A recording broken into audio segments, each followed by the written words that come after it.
4, reading from verse 25, that they shall drive thee from men, and thy dwelling shall be with the beasts of the field, and they shall make thee to eat grass as oxen, and they shall wet thee with the dew of heaven.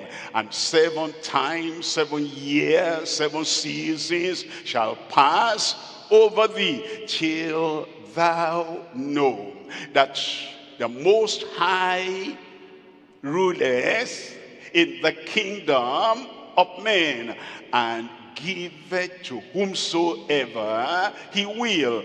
Number 1, think about Daniel.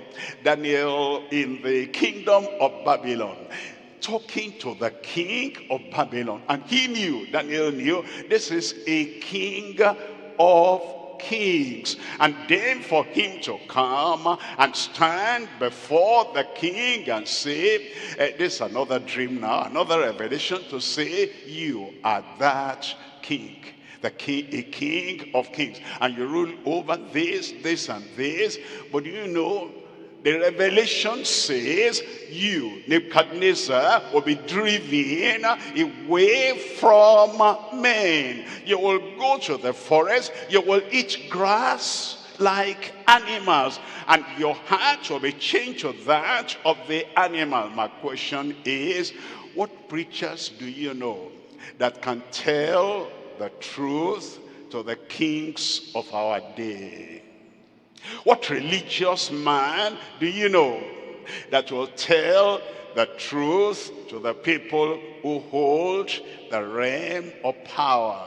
You see, the people of our day, they are not used to telling the truth, interpreting the word, and telling the world what the Bible, what the word of God says. If they go to the king at all, they're looking for something. They're looking for gifts. They're looking for this and that. And among us, where do you find the person, a man, a woman, that knows the truth, that can tell even our fellow brother, our fellow sister, the truth?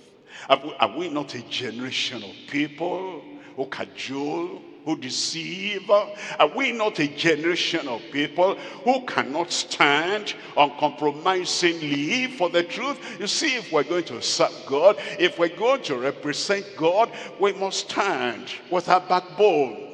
And when you stand with your backbone straight and you say, this is the truth, people will know that you are not in religion for money, you are not in the religion for fame, you are not in religion for anything you can get out of religion. You are there because God has sent you, and you're willing to declare the truth, whatever, because that's what you find of this man Daniel. He told him, look at verse 32 there in that same Daniel chapter 4. It tells us in verse 32, it says, they shall drive thee. He didn't say they shall drive your enemy, as people say. He said you, Nebuchadnezzar, they will drive you from men, and thy dwelling shall be with the beasts of the field. They shall make thee eat grass as oxen, and 7 times shall pass over thee, until thou know that the Most High ruleth in the kingdom of men, and giveth it to whomsoever he will. Look at verse 35.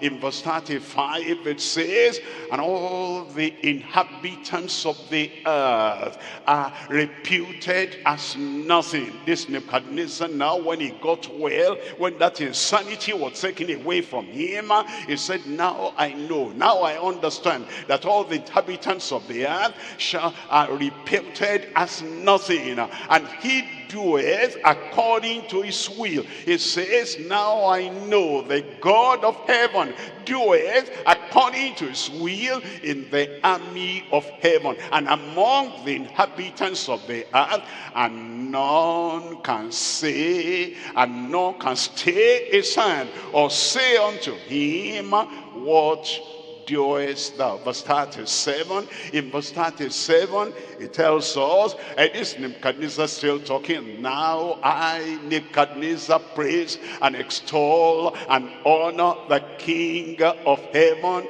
all whose works are truth, and his ways judgment, and those that walk in pride he is able to abase. Nebuchadnezzar says, I can talk from experience. He said he was very proud, he was pompous, he was haughty, until that thing came on him. Now he recognizes there is a God in heaven, and that God of heaven, anyone that walks in pride, he, the God of heaven, is able to abase. We're coming to number